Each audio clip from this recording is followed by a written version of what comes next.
Aku harus pulang, memberikan kabar kepada Bah Idim, ucapku. Kembali sangat cemas, apalagi malam semakin larut. Beruntungnya satu mobil pengangkut sayur berhasil aku berhentikan, membawaku ke kampung Bah Idim. Bud, ucap Bah Idim sambil membuka pintu dengan cepat. Padahal anehnya langkahku sangat pelan, karena benar-benar merasa sangat capek sekali malam ini. Namun bisa diketahui oleh Bah Idim. Bahaya, ucapku. Tenang, sudah, memang ini pasti terjadi. Naluri Indra tetap tidak bisa dikendalikan. Abah tahu pasti Indra memberikan informasi kepada Gama. Sekarang posisinya bahaya. Bagaimana Gama? Tanya Bah Idim. Harusnya Gama tidak perlu dikhawatirkan, Bah. Kucing hitam itu sudah bersama Gama. Bahkan gelang gengge itu juga. Hanya Nini tua saja yang sudah membuat kesal. Andai, ucapku. Belum waktunya, tunggu. Malam ini juga Abah harus ke rumah Ki Dudui. Kamu tunggu perintah. Tidur, istirahat. Sesudah subuh harus ada di sana. Nanti Abah dengan Ki Dudui pasti datang, ucap Bah Idim sangat serius. Bah, ini sudah genting, ucapku. Makanya ini Abah harus langsung bergerak sebelum apa, Bah? Tanyaku semakin penasaran. Sebelum Dewi jadi korban selanjutnya, meneruskan apa yang telah Suganda mulai setelah Lasmi. Walaupun sulit, jika tidak bertindak cepat akan terjadi, ucap Bah Idim perlahan. Kecemasan semakin tergambar jelas di raut wajahnya. Abah pergi dulu. Ingat sebelum subuh, waktunya. Bah Idim berucap, keluar begitu saja, langsung hidupkan motor untuk menuju ke kampung di mana rumah Ki Dudui berada. Aku hanya menutup pintu dengan perlahan. Walaupun sekarang yang aku pikirkan adalah kecemasan Indra di sana dan keanehan sebuah cerita dahulu bisa menjadi nyata, di mana pertama kali Ki Dudui mengobatiku setelah kejadian di perbatasan Kampung Wetan Tilas Jajah. Aku terbangun di musola rumah Bah Idim karena terdengar suara benda di dapur jatuh cukup keras sekali. Setelah melihat dan memastikan tidak ada apapun atau benda yang berpindah dari tempat biasanya. Namun, ketika melihat jam sudah hampir dekat dengan waktu subuh, hanya pertanda Bah Idim tuh bisa begini. Aneh. Sambil bersiap-siap untuk melaksanakan ibadah, setelah azan berkumandang, segala aktivitas kebiasaanku setelah melaksanakan sholat aku lakukan. Aku sudah siap dengan apa yang diperintahkan Bah Idim. Anehnya, di bawah sinar cahaya pagi yang akan tiba, juga angin-angin yang menghampiri tubuhku. Emosiku pagi ini sangat menggebu setelah memikirkan bagaimana keadaan Indra dan Gama di rumah itu. Beruntungnya dengan penampilan berbedanya pagi ini, selayaknya orang normal, tidak membuatku kesulitan mencari angkutan umum ke arah kota. Begitu juga setelah sampai kota, menuju rumah Lasmi sama mudahnya.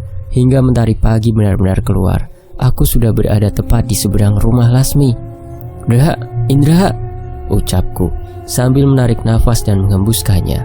Bud, teriakan aku dengar dari seberang sesudah rumah Lasmi. Terlihat Bah Idim dan Ki Dudui sedang duduk di salah satu pohon. Segera dengan cepat aku menyeberang jalan dengan kecemasan yang semakin menjadi aku rasakan, walaupun masih belum paham dengan apa yang terjadi. Ki, sambil mencium tangan Ki Dudui yang menepuk pundakku berkali-kali, kemudian mencium tangan Bah Idim. Terima kasih kemarin, Bud, ucap Ki Dudui. Aku hanya menganggukkan kepala, dan sama halnya berhadapan dengan Gama. Aku selalu tidak berkata apapun juga, karena aku selalu ingat pesan terakhir Bah Amar ketika berada di gerbang masuk Leweng Sasar. Semalam, benar saja Indra memberi kabar. Indra sudah cerita pada Gama kelakuan Dendi dan Lasmi sebelum Dewi pindah ke rumah itu, ucap Bah Idim dengan tegang sekali.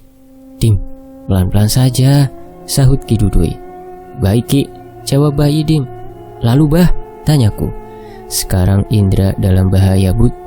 Pagi ini juga akan pamit berhenti kerja di situ karena saran dari Ki Dudui terlalu bahaya, ucap Bah Idim perlahan. Budi jemput sekarang, Bah, ucapku. Diam, jangan gegabah, jawab Bah Idim membentakku. Dim, pelan-pelan, sahut Ki Dudui. Maaf Ki, saya tidak mau semuanya salah langkah saja, jawab Bah Idim semakin terlihat cemas. Maaf bah, Budi hanya cemas pada Indra, jawabku perlahan. Tidak berselang lama, karena pagi semakin datang, sudah berhenti satu mobil di depan rumah Lasmi, membuat Ki Dudui membuang muka dan sedikit mundur dari tempat duduknya. Begitu juga Bah Idim. Lasmi, ucap Bah Idim, aku dengar jelas.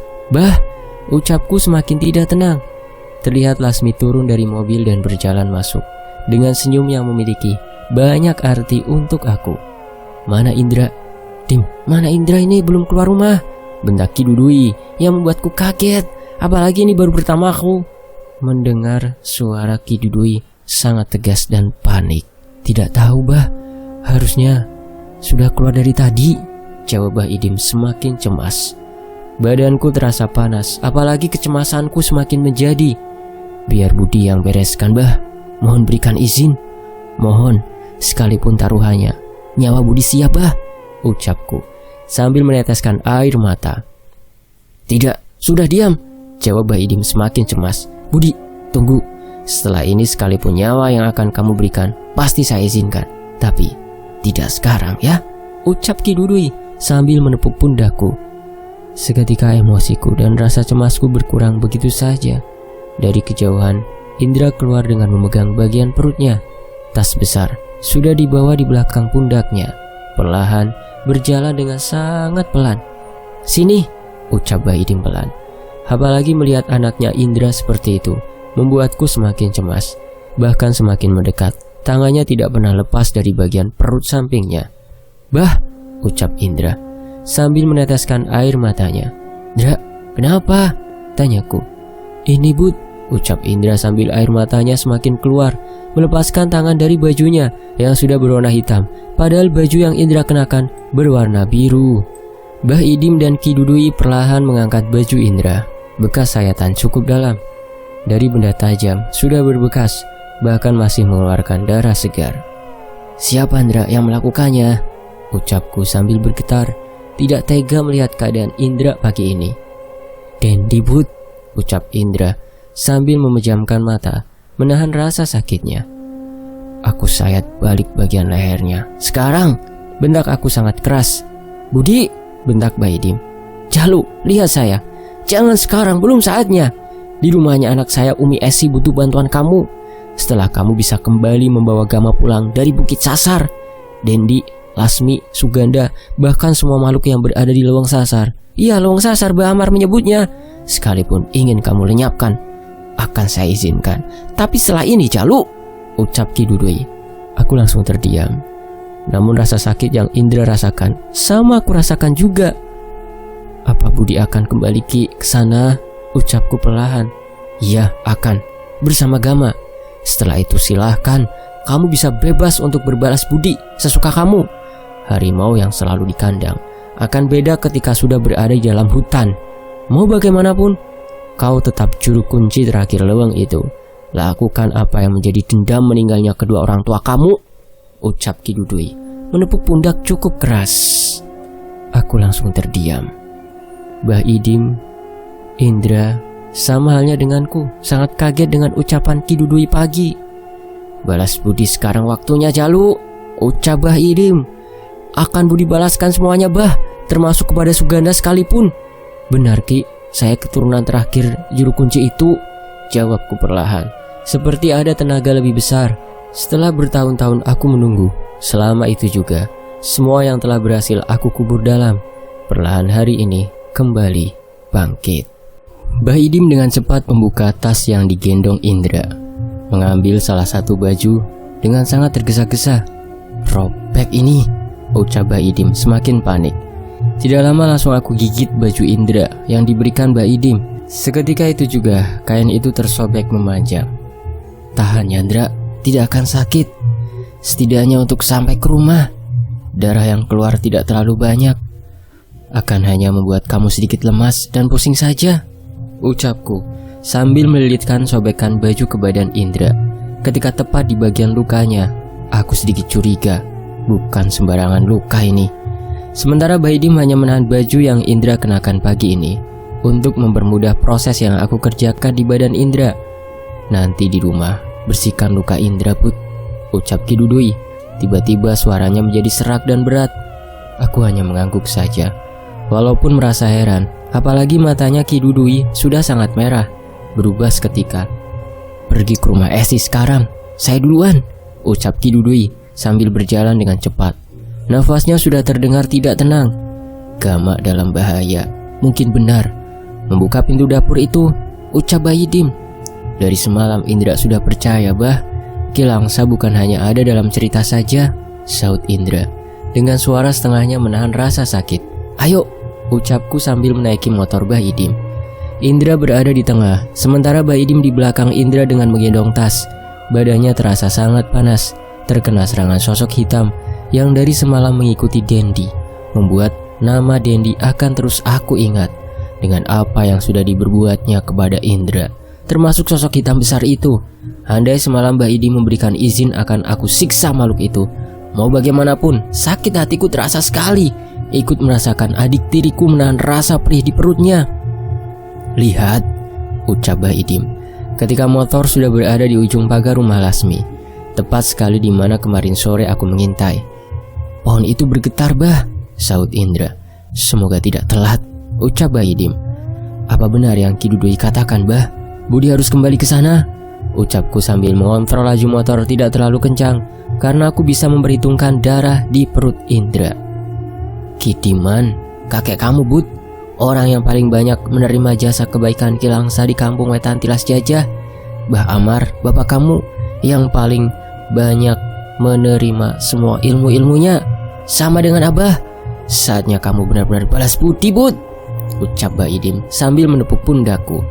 Rasanya benar-benar lega setiap kata yang masuk ke dalam telingaku dari ucapan Bah Idim, seperti membangkitkan kembali yang dulu pernah aku kubur dalam-dalam tentang sebuah hal. Itu juga dibantu oleh Bah Idim, dan sekarang janji Bah Idim ditepatinya. Beberapa kali erangan suara Indra aku dengar, sementara dalam hatiku terus menghitung darah yang keluar dari tubuh Indra. Namun karena tidak mau mengambil resiko yang besar, laju motor tua sedikit aku tarik gasnya agar cepat sampai ke kampung. Rih, ucap Indra sedikit berteriak. Tahan Ndra, sebentar lagi, jawab Bah Idim. Tidak apa-apa Ndra, jika memang benar-benar tidak kuat menahan, pelan-pelan saja teriaknya. Itu akan membuat darah di badan kamu dengan mudah keluar, lebih diatur, ucapku. Bahaya ini Bud, Indra semakin lemas, ucap Bah Idim. Aku sedikit menengok ke belakang. Tangan Bah Idim sedang memeluk Indra, sementara bangunan rumah Bah Idim sudah aku lihat jelas semakin mendekat. Tenang Bah, semoga tidak meleset hitungan budi, jawabku, mencoba menenangkan Bah Idim.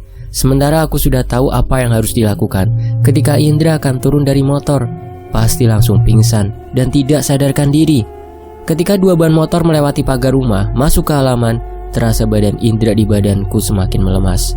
Apalagi kiriman ilmu sihir dari sosok yang diperintah oleh nini tua itu semakin aku rasakan. Maaf Bah, jangan dulu dilepas badan Indra, ucapku sambil mengeluarkan standar samping motor oleh punggung kaki. Bud, bentak Bah Idim. Sesuai hitungan budi Bah, tenang saja. Indra kehabisan tenaga, di badannya terbagi, satu menahan rasa sakit, satu menahan darah yang keluar, jawabku langsung memangku badan Indra. Jangan ditidurkan di kamarnya, bawa ke kamar Abah, ucap Bah Idim. Sudah merasakannya juga, ucapku dalam hati, dengan perlahan menurunkan Indra di kamar Bah Idim. Siapkan alat-alat pembersih, dedaunannya juga Bud. Sengaja di sini biar tidak terlalu lama mengeluarkannya, ucap Bah Idim, langsung bersila di sebelah badan Indra. Urusan di rumah Umi Esi biar Budi yang urus. Abah kasih penjagaan buat Indra. Biasanya melalui luka mereka memanfaatkannya. Maaf, Budi hanya mengingatkan Bah, jawabku dengan cepat melangkah ke dapur. Setelah menghangatkan air di atas tungku terbuat dari tanah, menggunakan kayu-kayu yang dibakar, beberapa dedaunan aku siapkan dengan cepat sesuai perintah Bah Idim. Yang aku tunggu, hari dimana yang selama ini pesan dari Abah Mar dan Iwarsih akhirnya tiba, ucapku dalam hati. Setelah dirasa air cukup hangat, aku tuangkan di dalam wadah, membawanya berbarengan dengan dedaunan yang sudah aku siapkan. Walaupun langsung aku dibuat kaget. Sakit, teriak Indra. Bah Idim dengan cepat mengeluarkan hal yang dilakukan oleh sosok hitam itu. Bah, usapkan dedaunannya. lepas pelan-pelan kain itu. Kita harus cepat ke rumah Umi Esi. Lasmi dan Suganda sudah benar-benar gila. Abah siap-siap dulu, ucap Bah Idim keluar dari kamar membawa salin, karena tiba-tiba wajah juga badannya penuh dengan keringat. Tahan, Dra, sambil melepaskan perlahan kain putih yang sudah terdapat darah masih merah. Perlahan wajah Indra terbuka, apalagi sudah banyak bekas air yang mungkin tadi Bah Idim minumkan kepada Indra. Beberapa kali erangan Indra aku dengar. Memang hal ini akan terasa sakit sekali, namun setelah Indra sadar bisa sangat terlindungi di kamar Bah Idim, membuatku tenang. Bud, ucap Indra perlahan. Tahan, ini bakalan sakit sekali.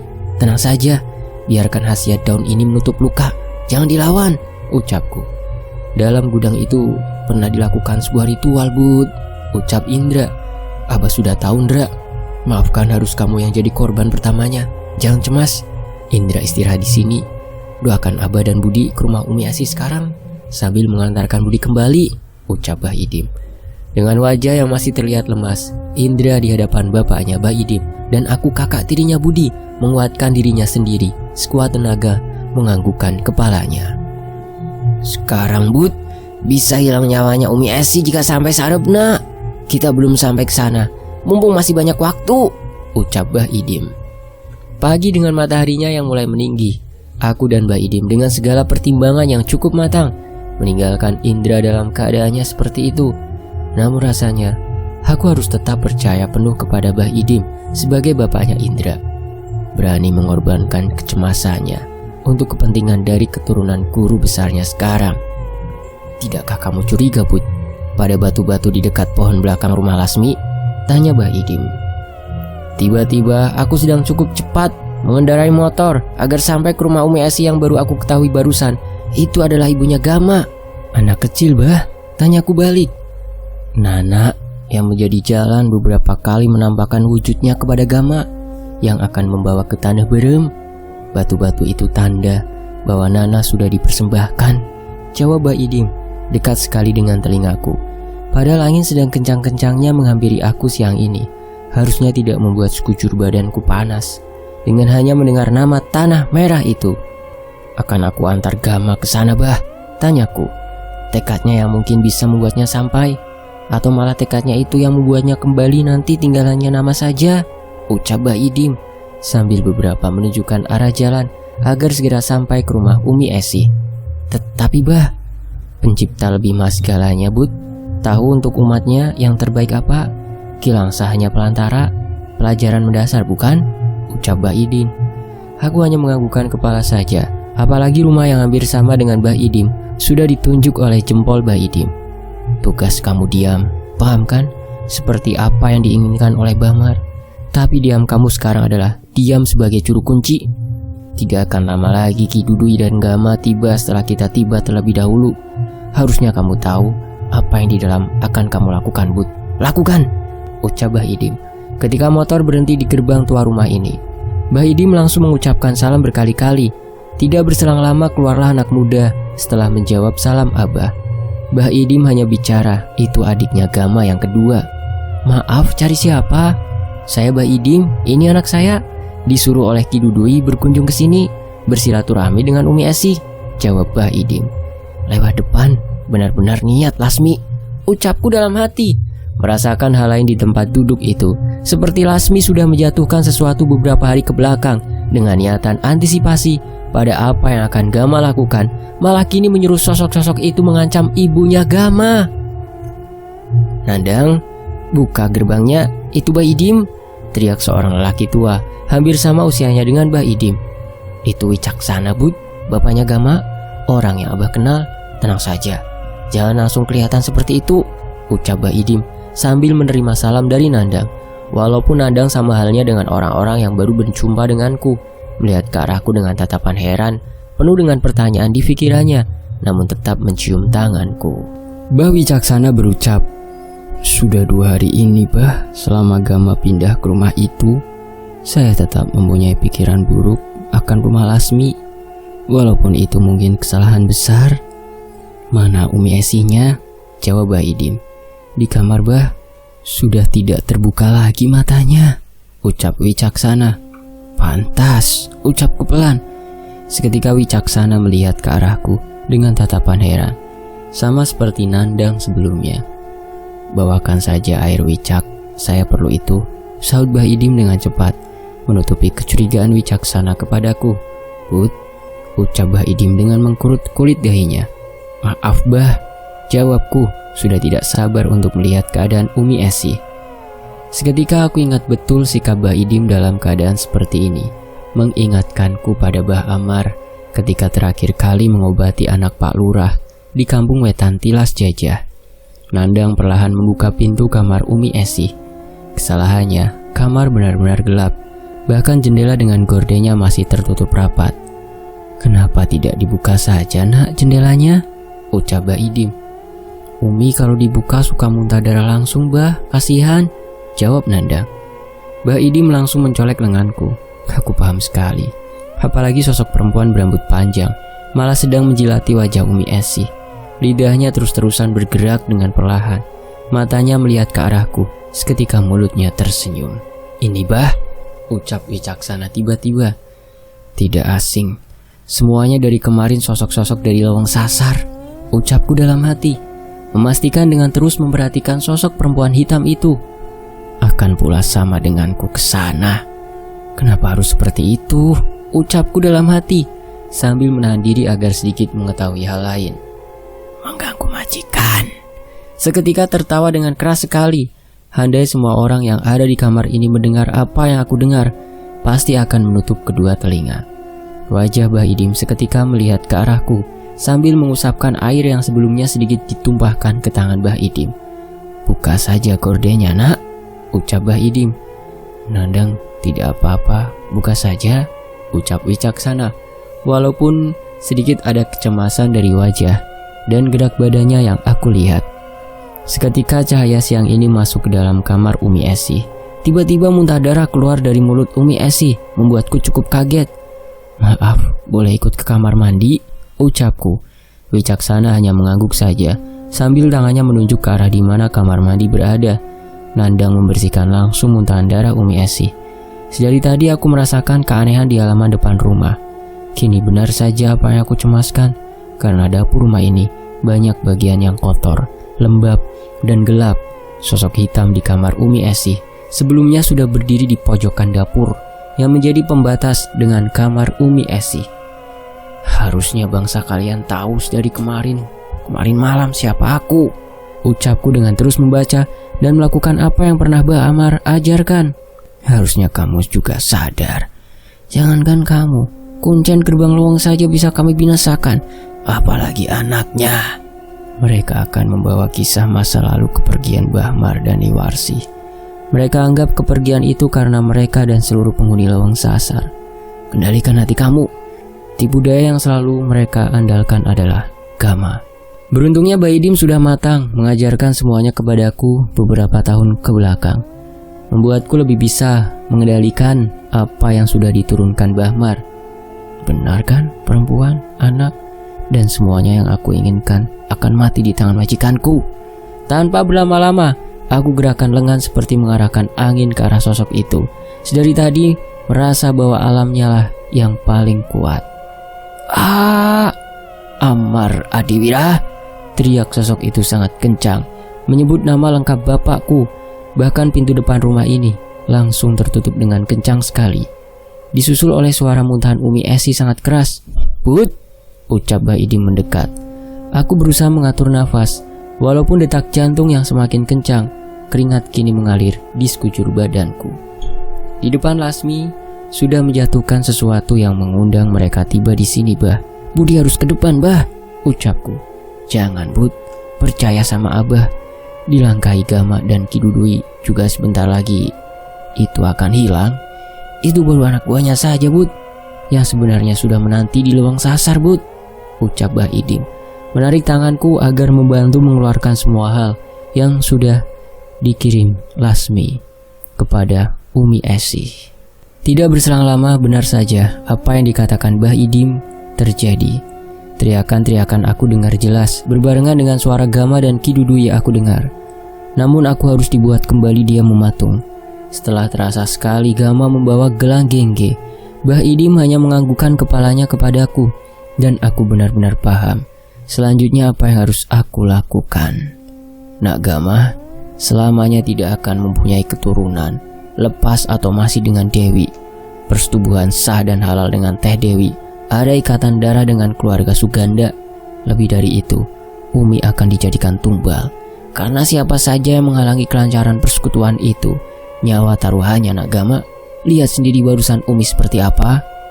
Aku hanya terdiam, tidak bisa bergerak seperti sebelumnya. Apalagi di hadapanku sekarang adalah seorang Gama, keturunan dari Kilangsa yang sedang dalam masalah. Bah Idim meyakinkan Gama bahwa hanya aku saja yang bisa membawa Gama menuju Bukit Sasar. Walaupun aku semakin paham masalah apa yang sedang Gama hadapi. Dari jarak sedekat ini saja, aura dari gelang gengge yang sedang bersama Gama, kekuatannya semakin aku rasakan.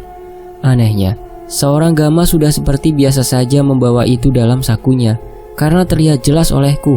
Hanya bayangan-bayangan dulu bagaimana Bah Amar bercerita kepadaku saja yang aku ingat sekarang. Anehnya, bayangan itu malah berganti dengan Lasmi, Dewi, dan seorang lelaki yang harusnya itu suami Lasmi datang dan kemudian masuk ke dalam rumah itu, disambut riang gembira oleh seluruh sosok-sosok yang berada di dalam gudang. Sialan Lasmi, bahaya ini, ucapku dalam hati. Lasmi akan melakukan ritual malam ini karena aku yakin sudah mengetahui dan menyadari apa yang Gama, Ki Dudui, dan Bah Idim lakukan sejauh ini. Langsung saja aku menepuk pundak Bah Idim. Satu gerakan yang aku lakukan tanpa adanya perintah dari Bah Idim. Namun ini sangat penting. Setelah aku bisikan bayangan yang aku tangkap, Bah Idim langsung menjelaskan kepada Gama, bukan hari yang tepat saat ini, karena Lasmi juga akan melakukan ritual di rumahnya itu. Apalagi Lasmi kaget sekarang lihat pintu dapur sudah ada yang membukanya. Malam ini juga sama, tabuhan genderang sudah dipukul. Maaf Nak Gama, suami Rina benar, yang kecelakaan di rumah sakit sudah jadi sasaran Lasmi. Itu yang barusan Budi katakan. Aku hanya bisa kembali menganggukkan kepala saja. Apalagi dalam bayangan itu sempat aku pastikan keselamatan Dewi. Sudah setengahnya bisa Lasmi pengaruhi dengan ilmunya itu, didampingi oleh Nini tua yang berasal dari Tanah Berem. Gama yang sudah berjumpa 2 kali denganku adalah Gama yang berbeda. Apalagi sekarang 2 nyawa sedang ditaruhkan kepada pundaknya. Tidak main-main. 2 orang tersayangnya sama denganku sedang mempertaruhkan agar bisa membalas kepergian 2 orang kesayanganku, yaitu Bah Amar dan Niwarsi. Sementara itu, setelah Bah Idim meminta izin kepada Ki Dudui agar ikut melaksanakan ibadah duhur siang ini, kamar Nandang disiapkan oleh Wicak. Apalagi keadaan Umi Esi belum membaik karena sudah dalam pengaruh sosok kiriman Lasmi. Walaupun saat ini aman, setidaknya kesembuhan Umi Esi sekarang di tangan Gama. Tergantung bagaimana anaknya itu berusaha juga meminta kepada Sang Pencipta. Jangan dulu keluar Bud, ucap Bah Idim sambil melipat sajadah, karena baru saja selesai berjamaah denganku. Aku hanya mengangguk saja sambil melakukan kebiasaan setelah selesai beribadah. Harusnya tidak Bah tanyakan lagi hal ini. Namun, mau bagaimanapun, kamu tetaplah anak dan keturunan terakhir Lewang Sasar, ucap Bah Idim berbisik. Aku merasa selalu dihargai oleh Bah Idim, walaupun aku anak angkat sekaligus muridnya. Namun jika berkaitan dengan tempat itu, Bah Idim selalu percaya denganku. Benar Bah, lalu apakah sama dari arah kulon? Sama gerbangnya terbuka di sana ketika menjelang sarep Nak, ucap Bah Idim. Sama Bah, karena dari Kampung Wetan Tilas Jajah arah sebaliknya, nanti ketika masuk ke Lewang Sasar akan terasa cepat. Jika dari arah kulon akan terasa lama Bah. Hal itu yang sebenarnya Budi cemaskan ketika Gama kelak masuk malam ini. Langsung membayangkan apa yang akan terjadi selanjutnya. Karena puluhan tahun yang lalu buyutnya Gama masuk untuk melenyapkan Tanah Berem, dan sekarang keturunannya akan melakukan hal yang sama dengan tujuan lain. Bagus kalau begitu, jawab Bah Idim dengan tenangnya, berbalik dengan apa yang aku rasakan. Kenapa bagusnya Bah? Tanyaku penasaran. Biar Gama benar-benar leluasa melaksanakan apa yang harus dilakukannya di dalam Lewang Sasar itu Bud. Ingat, tugas kita membantu, tapi tugas kamu selanjutnya Abah bebaskan di sana, asal bawa Gama pulang dalam keadaan apapun, ucap Bah Idim seketika menatap tajam ke arahku. Nyawa bah, ucapku. Itulah pertaruhan Bud, tidak ada pilihan. Kutukan pada Dewi dan Gama ada di tangannya. Langkah dan tekadnya sendiri. Beruntung ini masih awal. Jika di akhir, belum tentu kita bisa membantunya, ucap Bah Idim. Terima kasih bah, Budi paham. Walaupun menanti waktu bertahun-tahun sangat lama, namun hari ini sangat berharga, ucapku. Tutup dan selesaikan, tidak ada waktu lagi. Kesempatan ini mungkin sudah pencipta siapkan untuk kamu. Itu jugalah yang menjadi pilihan kedua orang tua kamu, ucap Bah Idim, langsung memeluk badanku. Sekalipun ucapku semakin dibangunkan dari tidurnya niatku bertahun-tahun, sekalipun resikonya akan ditanggung kepada siapapun yang sudah menduakan penciptanya, Bud, jawab Bah Idim menggetarkan badanku sangat kuat. 2 kampung sebelum asal kamu lahir, saksi dari kekejian Suganda dan Lasmi, Ni Isud berada. Ingat-ingat pesan ini, ucap Bah Idim langsung berdiri. Walaupun aku belum paham kenapa sudah 2 kali Bah Idim menyebut nama Paraji itu, tapi tetap aku simpan ucapan Bah Idim. Bersambung, nantikan kelanjutannya hanya di Fakta Sejarah. Terima kasih Mas Teguh Falufi. Terima kasih teman-teman yang sudah setia menyimak kisah ini di sini hanya di Fakta Sejarah. Demikianlah Lembang Dasar. Untuk kelanjutannya nantikannya sebentar lagi. Saya pamit. Wassalamualaikum warahmatullahi wabarakatuh.